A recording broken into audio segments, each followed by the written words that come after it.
Hey guys, it's me again, Orc Slayer. What is where we last left off? Let's see. Checking. Bell went around and his job in the land of the giants was pretty much cleared up by the time he got there. There was only one 700-foot dragon left, and that was taken care of by Hawkeye Goth.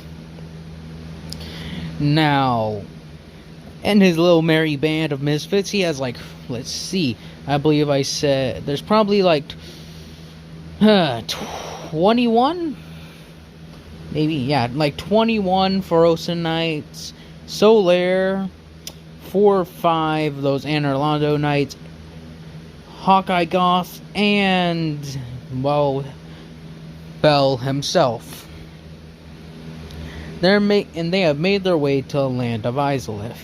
Now, they're gonna need a guide because, well, nobody can stand the heat there. They only know that there are dragons there, and that even people in Izalith's magic, like fire magic and such, have a very difficult time to do it. It typically requires like the strongest of them, which is Izalith herself and her little coven of people. And actual Izalith's pyromancy is like as strong. Like, it is said that it could rival that of any god's power. That is how powerful her pyromancy is. And people say she was blessed by, well, Hades himself with the flames of hell and chaos. Yep. And that's what people believe is where her power comes from actual hell itself. And that's why she's able to rival even some of the gods. Like Apollo, who supposedly pulls the sun, if I remember correctly, that was his job, is that he pulls the sun around the earth. Similar to Ra, in a way. But as I digress, Bell and them wander through the land of fire. And he's constantly trying to find a way to, like, lessen the heat for them. It's, like, really hot. In, like, the sense that if you want to lose, like, 10 pounds, like, halfway through the day from just how much you sweat, that's a place you want to go. And if you all know, that's probably a lot to lose a day. In just 12 hours. Just walking or something like that. Not even actually exercising. But they're constantly drinking so much water and trying to keep their hydration up. And their keep on having to replenish their fluids every single time. And they're drinking hot water too, and their bodies start getting used to the heat a little bit, so they're not sweating as much and being as dehydrated. Bell and Goth are like leading the way. And Goth and such is, every now and then they'll run into some rubble where it looks like some pyromancers were throwing a bit of fire around, and they move the rubble and continue forward, trying to find a coven or whatever of pyromancers. Eventually finding one, they're like, hey, as they're like calling out, hello, and the pyromancers are kind of jumpy. Because earlier that day they were attacked by dragons, and that's why there was so much rubble. They launched an entire, like a giant, several fire blasts at them. Bell pretty much ran forward, used his lightning, like a very low tier of lightning, and countered it all. He's like, hold your fire, quite literal in this sense. We are from the land of Anorlando. I am Faram. This is Goth, Solaire, for warriors of Ferosa and soldiers of Anorlando. We have come seeking a guide through your land to find the dragons. Several of them look at each other like, as they're all whispering amongst themselves. They send someone forward. Hello. Like taking a gulp.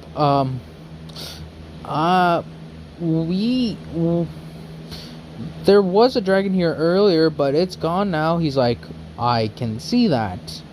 Do you know where it went? As they continue to talk around amongst themselves. Yeah, why? I wish to kill it. As they're like more whispering, like,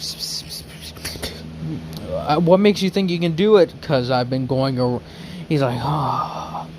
Do you get any news outside of Izalith? They're like, yeah. Have you heard the stories of people going around killing several of the dragons? Yeah, well, that is me and my associates here. Now, if you wouldn't mind, could you please point us in the direction, or give us some direction, you one of yourselves giving us direction. They whisper more. Are you kidding? No. And it's like, yes, Tommy here will volunteer. He's like, wait, what? Why me? You're the best navigator we got. Show them the way to the dragon. As Tommy's like pretty much kicked over. Hello, I'm Tommy. Well, Tommy, please show us the way, and we will be out of your land. Some of the others are starting to like wear down. As he's like, as he like casts like a fire resistance thing, as they're all just like, it isn't that bad. As they immediately don't feel the heat anymore, or it's like extremely lessened. So as they start tracking across land, he starts asking them questions like, okay, what kind of fire was this? I mean, not fire, but what kind of dragon was this? Like, did it be fire, lightning? Did it fly? Was it a snake? He's asking for details. It's like, it's very big. Like, I'd say over 600 feet. He's like, oh, that isn't that bad. It had 2 heads. He's like, can you repeat? It had 2 heads. Alright. What else? Well, one side breathed like molten rock. Well, hot, like liquid fire. Alright. And the other side breathed lightning. He's like, he looks like, some of the men look at him. They're like, how does a dragon like this even exist? It doesn't make sense. It's like a bluish, it's like a purple. It's like, alright, at least that's, oh god. So he's like, so, how 600 feet, has 2 heads, it's purple, anything else? It has several scars on it. He's like, alright. Thank you for the description, Tommy. So, as they continue forward, they're all like doing their thing. And as they find it, it literally just comes breathing down 2 streaks of elemental, liquid fire and lightning. As it like almost kills several of the Ferosa knights, they all dodge out of the way, thankfully. As he immediately casts his lightning thing, so does Solaire, trying to help him. As Bell, his lightning spear misses, Solaire's doesn't, as it goes right into one of the dragon's jaws. As the jaw just starts like sort of hanging loose, as it like went through and broke the bone right there. So it's like angled a little bit. It can't really move it. As the beast roars, it looks over and just sees Solaire recovering from the throw. It sets its eyes dead on him. He's like, oh, by Lord Faram. He's like, yes? I think the thing can tell I think it knows that I threw the spear that just broke its jaw. He's like, get behind me, Solaire. As then the thing comes rushing in, somewhat doing a combination of an elemental blast. As it comes and just starts drilling, it pretty much blasts Faram away. Solaire at this point just starts like, he's like, I'll draw it away, you go, Goth, please try to shoot it down. As he starts hauling, he's like, go. Goth pretty much recovers, grabs his bow, and aims up a shot and blasts. The other head that shoots lightning immediately turns blasted with lightning, causing the thing to just explode. Bell has recovered at this point and is rushing over. As he runs over, trying to catch up, catching up, and pretty much gets over there, he's like, "You having a good jog, Solaire?" He's like, "Help." As he just pretty much picks him up, and Solaire is like put over his shoulder. He charges up another lightning spear and throws it. This time the two heads dodge it, but it lands right in between the dragon's necks, as it just like puts it right there, striking the spinal cord and causing a lot of pain. Thing becoming enraged, so it starts flying faster, as both the heads keep on blasting lightning and liquid fire. Goth again lines up a shot, but thankfully it's distracted at this point, as it flies through the air at an arc and comes right into the back of the dragon, going deep as the thing starts to fall down. Goth sending two more, one hitting the back, like one of the legs, and the other missing, just barely though. It more or less sort of gouges a part of the skin off, but it doesn't land. As Solaire at this point is starting to throw more lightning spears, this thing getting even more angry, with Bell pretty much getting fed up with it, as he literally charges up his cross spear and throws it, and it goes so fast it cuts straight through the giant dragon. As this thing starts falling down below, Bell's like, "Oh crap." As he starts trying to rush over, he literally puts Solaire down and lunges, pretty much like with all his strength. He like lunges himself, going over the thing, like over like a little canyon, grabs his lightning spear, and pretty much has to like, and canyon, I believe so. As he lands over on the other side, he grabs his cross spear and pretty much stabs it to like keep himself from moving forward. As he rushes again, getting another severe jump, he jumps again and launches himself forward. So he lands into the ground and runs over to Solaire. He's like, "You okay, Solaire?" He's like, "I did not know you could leap so far." He's like, "Yes, well, I am one of the strongest gods, as you would probably tell." "Yeah, but I thought a god's power depends on how much they believe in, how much they are believed in." He's like, "Not entirely." As he explains it as, the gods have a base amount of strength. So, for instance, typically Thor could only lift, like throw over, like a giant pillar that weighs several hundred tons, like a few hundred tons, or something along, not a few hundred tons, but like a building. He could like throw a building pretty easily, or like with a lot of effort he could throw a building. That is his base, as he would explain it.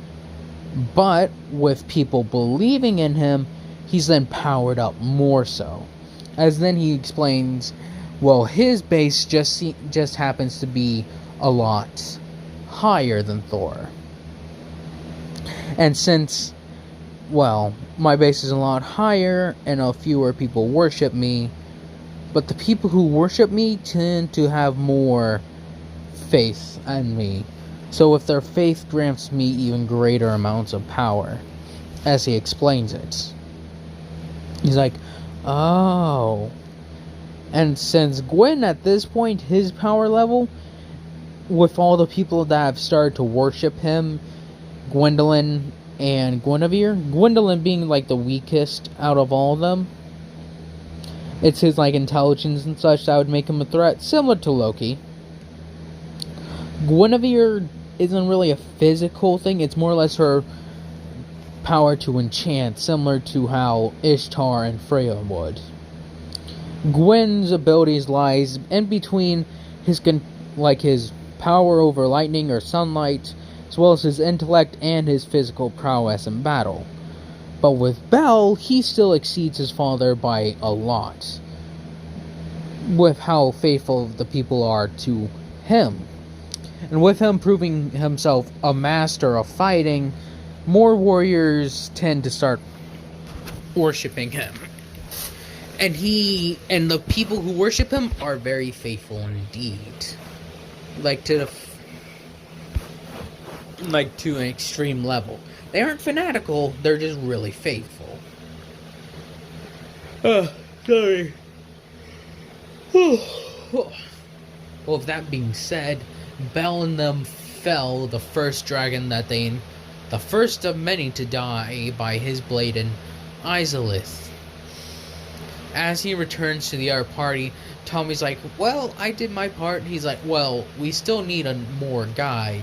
He's like, well, if you go along this way, another clan or coven should be over there. It's like, well, thank you, Tommy. And, the dragon needs to be harvested, though Anorlando Knights point this out. He looking confused. What do you mean? Well, their parts are very valuable, as they try to explain it to him. But in Izalith, it is a kingdom, but they tend to just be like, they come together when something threatens them all. Like that one time, when a large dragon nest was spotted in the land of Izalith, and they all pulled their, all the covens and such, pulled their power together under Izalith, and pretty much burned the thing to a crisp. They burned, those trees and such in the cutscene for Dark Souls where it shows you how Gwyn rose against the dragons. That's essentially what, it starts to happen, is that the giant, given enough time, giant trees and such will sprout as the dragons perches and such. That's something Gwyn had to deal with as well, as they burned those to the ground. With just normal means, fire and such, with a few pyromancers. But it took a bit longer for them to burn down the trees, because Gwyn didn't want to just cut through them.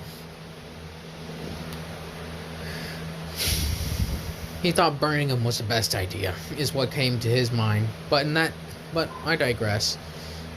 They go again through the land of Izalith, clearing out dragons again and again. They explain to the people that the dragon parts are really, really valuable. Especially things like their fire glands or the elemental glands that give them the ability to spit fire and such. He explained, for some of them it's natural, for other things it's pretty much magic. Like the liquid fire, that's more or less mucus mixed with substance and such that just lights it on fire. I don't know a good example, give me a second. I forget what it's called, but it's just liquid fire, as he explains it. And then with normal fire, well, it's like a sack inside the mouth that through some special things ignites when it's introduced to the air. Similar to a lighter, I guess, would be the best ways that once it makes contact with the air, it's pretty much breathing out as well as releasing that gland at the same time. That's the reason why it's able to breathe fire. With them making their way through Izalith. I wonder if any of you get that. With them pretty much trading a new tribesman every single time. And between that, Solar is getting ripped. Because of all this exercise and how hot it is. Anytime he goes to exercise, he's exercising a lot. Even the warriors of Ferosa are not wanting to fight each other like they typically would. To train against one another. Nah, man. We're good. As with Solar being barely able to keep up with them, and same thing goes with the Anorlando Knight, soldiers. They're slowly whittled down bit by bit until they get to one of the final things. And this is where they get close to the Witch of Izalith thing. My eyes are dry. Jesus. Oh. It feels like my eyes are so dry. Maybe they're bloodshot? I'm not entirely sure. Well, that being said, not Bell. Yeah, Bell and them approach this like grand coven, and it's a legitimate city. This one is. It's a legitimate city. As they like approach the gates, they some guardsmen or whatever watch down. They're like, as he shouts up to them, "We're looking for a guide. We hear there's a dragon around these area."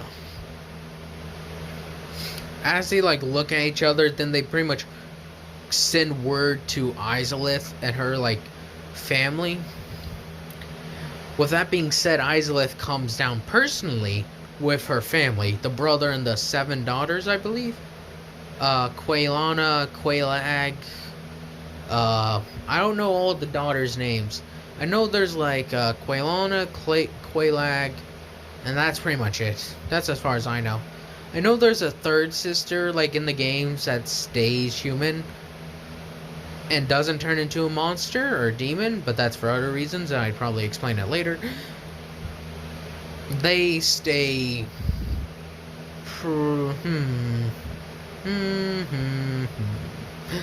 Well, not Belle. The thing is that Belle explains the circumstance, and they're like, well, you should know, this dragon's 800 feet long. The biggest beast he will have fought so far. Its scales are tougher than anything tougher than anything they have ever encountered. Their flames do not even burn it. Izalith's flames are the only ones that have known to been able to harm it. That's how powerful this thing is. And with Belle and them, Belle's like, then if this beast is truly as deadly as you say it is, I will hunt it alone. As several of them try to protest, Belle pretty much states that this thing truly is as deadly as it is. He'll weaken it so much, and that he knows that Izalith's flames are hot as hells. Is as like it's been described to him as. And he's been to hell, if you remember. If I didn't say so, let me explain. Is that there's another thing he was punished for, is that he was sent to Hades, clear up some stuff there for like a while. He was sent there to fight several dangerous things, and he's been burned by hellfire. Hellfire is hot, and it even had harmed him a bit, giving him a few burns. Not like major burns like skin charcoal, or like will peel off, but it did burn him and it did hurt. He's like, if your flames truly do not barely harm this beast, then it must surely be a tough opponent. So he looks to the sky. Tell me, where does this beast lay? In the mountain over yonder. I will send my daughter, Quaylana, to guide you. As he's like, if it is truly over the mountain, surely it will. There are many dangers up that way, and she alone seems to have the ability to drive them off. Your people will be treated like honored guests here, Lord Faram. As she gives him a bow, he's like, thank you, Lady Izalith. As then Quaylana starts walking with him.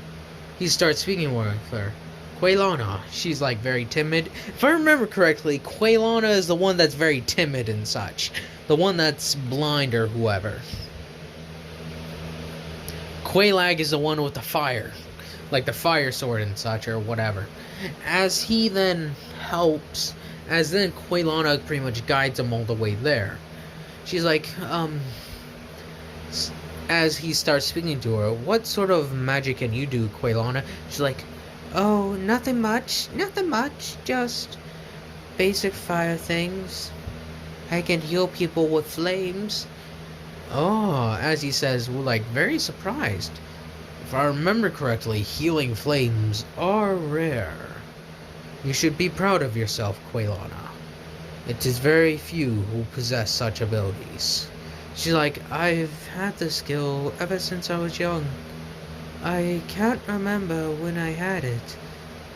I know I'm probably sucking at a female voice. Oh, it's drained, and it's making my mouth go so dry trying to intimidate it. But she starts speaking to him on how she figured out. When I was younger, my sister cut herself accidentally. She started crying, so I tried to help. And as I summoned the flame, it started healing her. It was very odd indeed. Kill me. He's like, well, we should be approaching it now. And it's been like 3 days getting up the mountain alone, because she's very slow and he wants to keep pace with her. It's like, would you like to ride on my shoulder so that way you may arrive more quickly? She's like, if you wish it. Well, scratch that. It isn't taking 3 days. They're about not even halfway up the mountain. It's a really, really big mountain pass that they have to go through. It's like climbing all the way up the mountain, and it's a massive mountain. So as he like pretty much lifts her up and puts her on his shoulder, she like grabs onto his head, like, it's okay, calm yourself, Koyala. I will ensure your safety, as I promised your mother. She's like, oh, okay. She starts asking questions. What's the one like Solaire like? As he looks up at her, like very like, She's like, oh, no, nothing like that. It's just that he seems odd for a boy like him to be traveling with you. It's like, well, his farm was destroyed by the dragons. And she's like, oh, did he want to come with you to kill dragons in retaliation? No, in fact, he actually just wished to guide us. I was the one to offer him. And there were practical reasons as well. He has a gift for light magic and lightning. With it, it shall be good, as he speaks clearly. She's like, oh, okay. With Belle and her running, pretty much getting up the whole stairway. Not stairway, but up the mountain. In like a few hours, as they, like a few, 6 hours? More? Yeah. As they've like made it, she's like, I'm very tired. As she's like been trying to keep herself awake. She didn't want to like slow him down. She's like, it's like, are you tired, Quaylana? As she's just like, huh? As he's like, As he like sets her down and like gets a somewhat of a makeshift camp set up. Rest. I will take watch. As he takes his massive weapon and like pretty much waits there just in case. As the day goes by. In this time,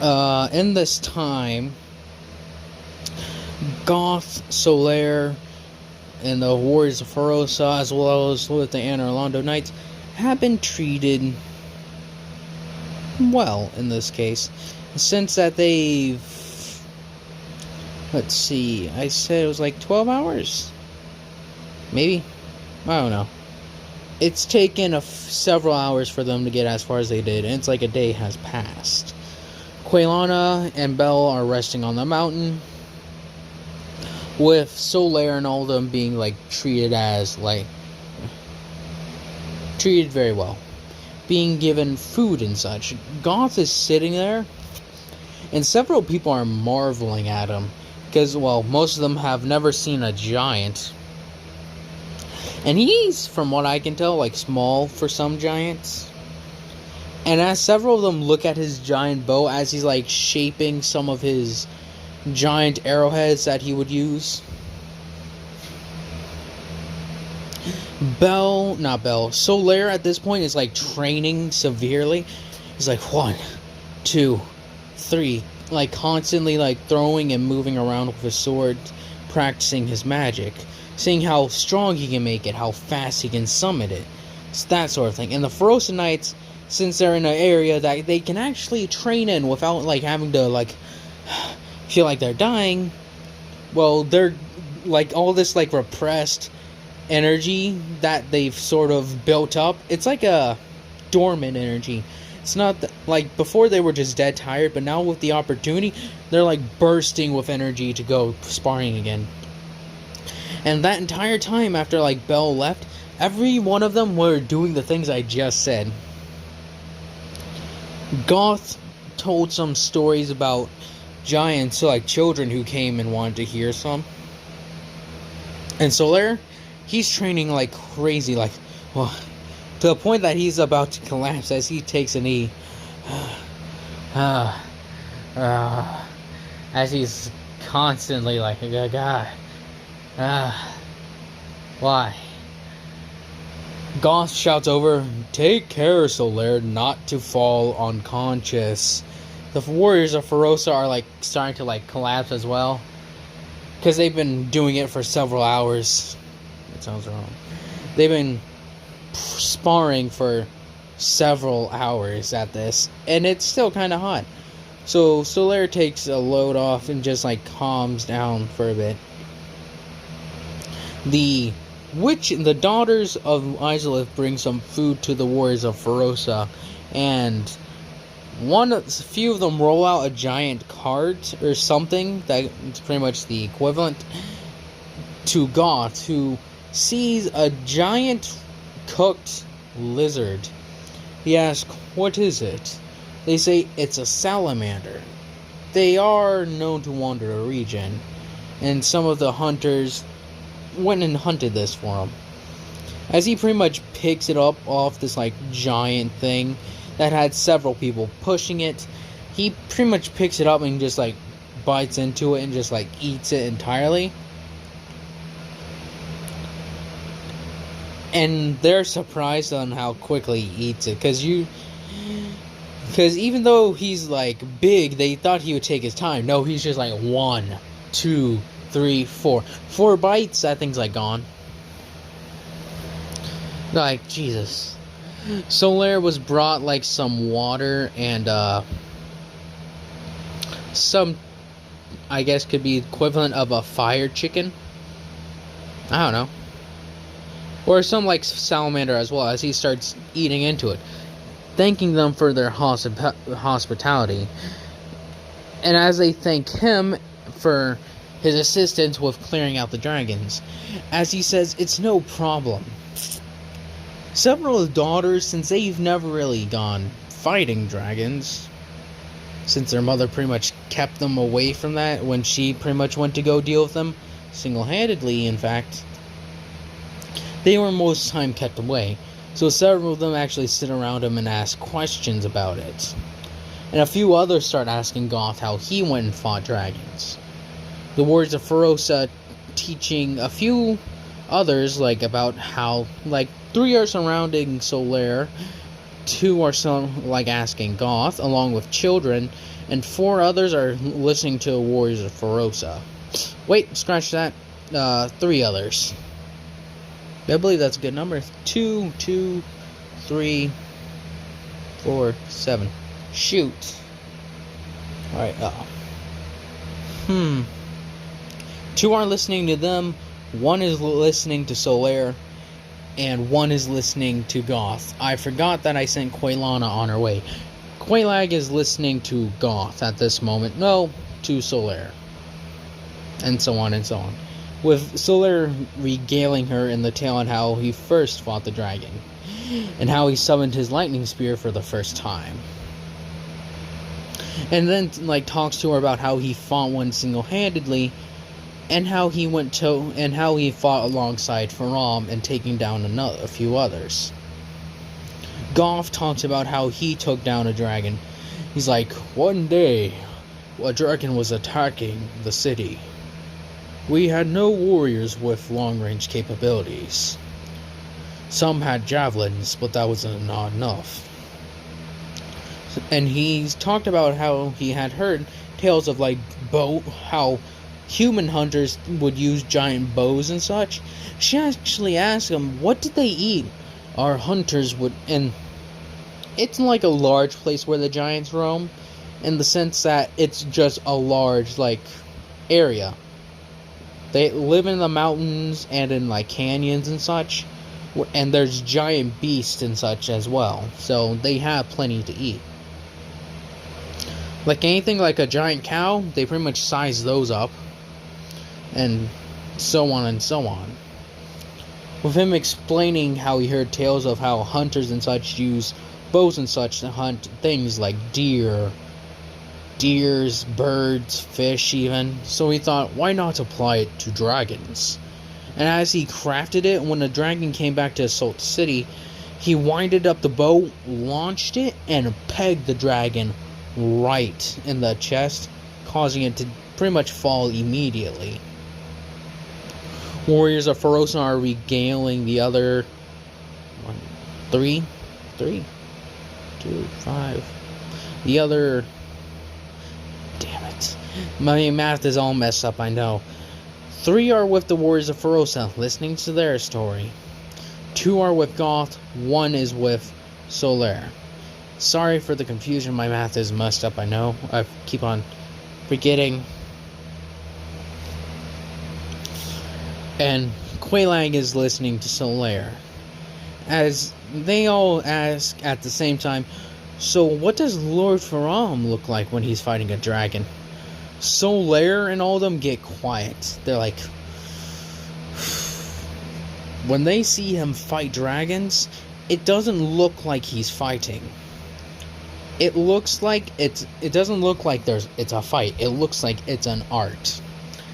And they ask how, like, from what seems from the stories they've heard, that it sounds like that he's pretty much overpowers them. Like, it's more than that.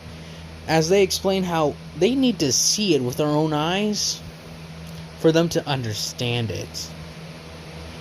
Several of them thinking, that can't be right.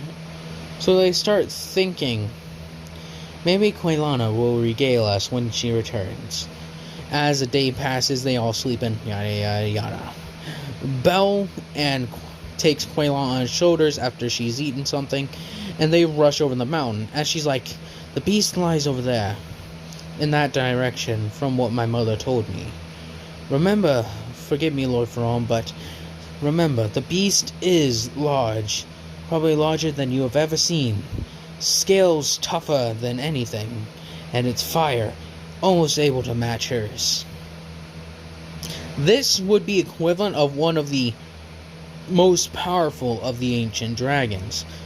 My mother says it has called this land its home for years, but I'm not sure if that's true or not, for it never ventures this way at all.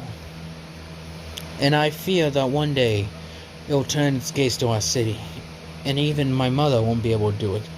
He says, fear not, child, for this beast shall be struck down today. As when they get to a significant distance, he pretty much tells her to stay here. She's like, are you sure? He's like, indeed. As he pretty much uses all his strength and launches forward where the dragon supposedly is. As he's looking around, and like, the dragon has cleared out several areas and roams in this very hot, like, pretty much equivalent to like an island surrounded by hot boiling water. As he stands there looking around, well, it has trees and such, but the trees are like, it's weird. It's just a weird place. It's very hot. There's like fire in places. They do have plants and such that have like evolved to like withstand the heat and such. So as he's looking around, he sees it. It doesn't see him though. As he charges up, like uses the electricity and such to boost him, like with Sacred Oath or whatever, he immediately launches a mass of lightning spears at this thing, as it bombards its scales, damaging the scales and weakening them, but not even remotely killing it. As the beast turns to face him, it flings its wings outward, trying to show it sign of power. Belle not flinching an inch, merely getting into a stance. Quailana is about to see this, that is equivalent to a god battling a beast of almost godlike proportions. Not godlike, well, I say godlike, considering it's one of the oldest and strongest of all the ancient dragons. As he squares off against it, they both start charging. The beast starts breathing fire, and Belle starts throwing lightning. And I'm sorry, but this video is getting too long, and I will have to cut it off here. I hope y'all have enjoyed this, and I hope y'all have a nice day, nice night, nice life.